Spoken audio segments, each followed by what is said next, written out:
Hi! In front of me is INFINIX Note 12 2023, and today I would like to show you how you can switch on or off app notifications on this device.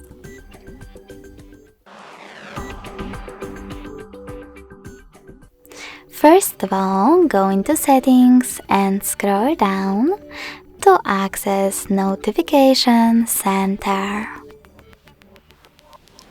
In it, scroll down again and click on Sort By.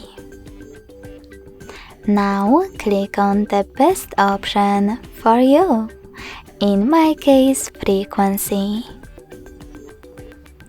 Finally, just click on the switcher next to one of your apps from which you want to disable notifications, like Gmail.